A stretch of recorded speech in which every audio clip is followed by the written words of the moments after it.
We're here because free speech is under attack. We're here because people are being convinced that socialism works. We're here because people are being judged guilty until proven innocent. We are fighting back with facts. This is not a safe zone, so buckle up, Buttercup. This is the raw, naked truth.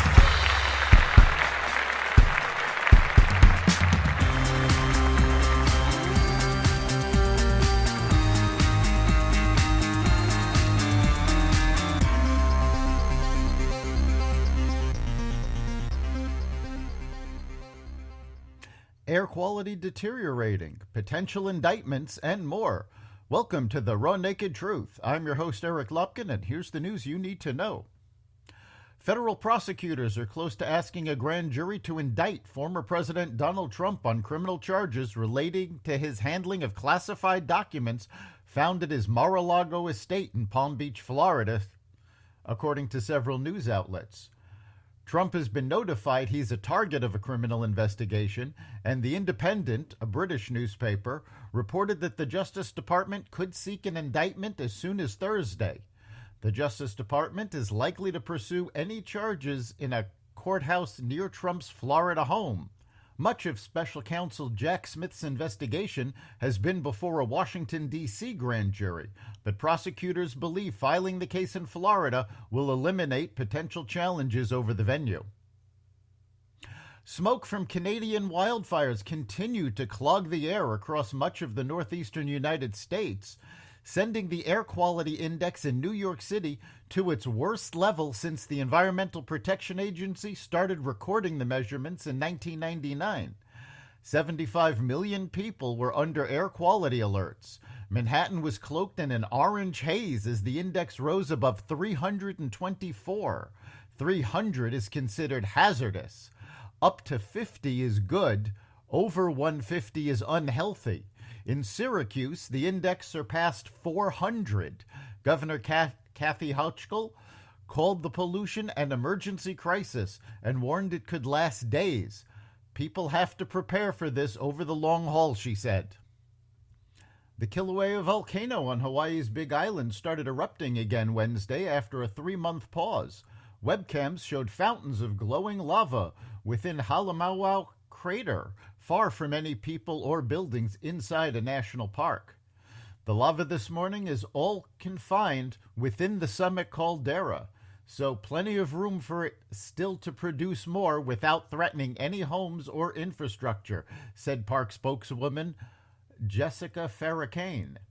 That's the way we like our eruptions here. Ferracane said park officials were bracing for crowds hoping to watch the bubbling lava from park overlooks. The Kilauea overlook was spectacular this morning, she said. It was molten red lava. There's several areas of pretty robust fountaining. It's just really, really pretty.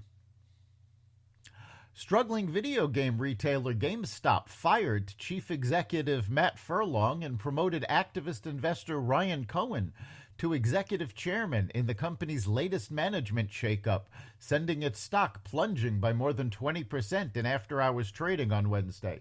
The company didn't give a reason for Furlong's termination. GameStop brought in dozens of e-commerce executives from Amazon and other companies in 2021 and 2022 as the brick-and-mortar chain tried to turn its business around by belatedly expanding online and starting a marketplace for non-fungible tokens, or NFTs.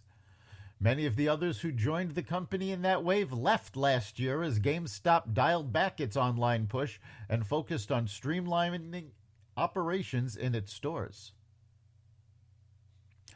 Global bonds are struggling after 2 central banks unexpectedly raised interest rates, and a sign more hikes could be coming to fight inflation.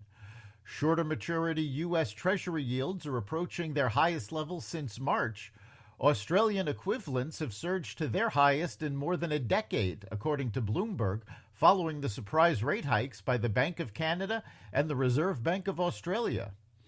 The moves are eroding expectations that the Federal Reserve will start cutting rates in late 2023 as the economy remains strong despite higher borrowing costs. The Treasury is preparing to issue nearly $1 trillion of Treasury bills now that Congress has suspended the debt ceiling. and that could overwhelm buyers and push short-term rates higher, according to the Wall Street Journal. California Democrat Governor Gavin Newsom wants to change the Constitution to curb gun rights. Fed up with inaction on gun control, Newsom unveiled a proposed 28th Amendment for the Constitution on Thursday that would implement quote-unquote common sense gun safety measures. He claims that have widespread bipartisan support. Our ability to make a more perfect union is literally written into the Constitution, Newsom said Thursday.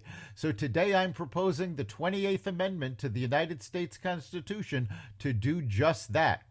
The 28th Amendment will enshrine in the Constitution common sense gun safety measures that Democrats, Republicans, independents, and gun owners overwhelmingly support, while leaving the Second Amendment unchanged and respecting America's gun-owning tradition. Newsom's proposal comes after federal courts have delivered a series of victories for gun rights activists, led by the Supreme Court's landmark decision last year striking down a century-old New York law that made it difficult to obtain a license to carry a concealed handgun. Newsom fails to address the fact that it is harder to get a constitutional amendment passed than it is a standard law. That's the raw naked truth. You can catch every episode of The Raw Naked Truth at xvadio.com/podcasts, the Apple Podcasts app, Google Podcasts, Spotify, iHeartRadio, Stitcher, Amazon Music, Audible, and other platforms that respect freedom of speech. We'll see you next time.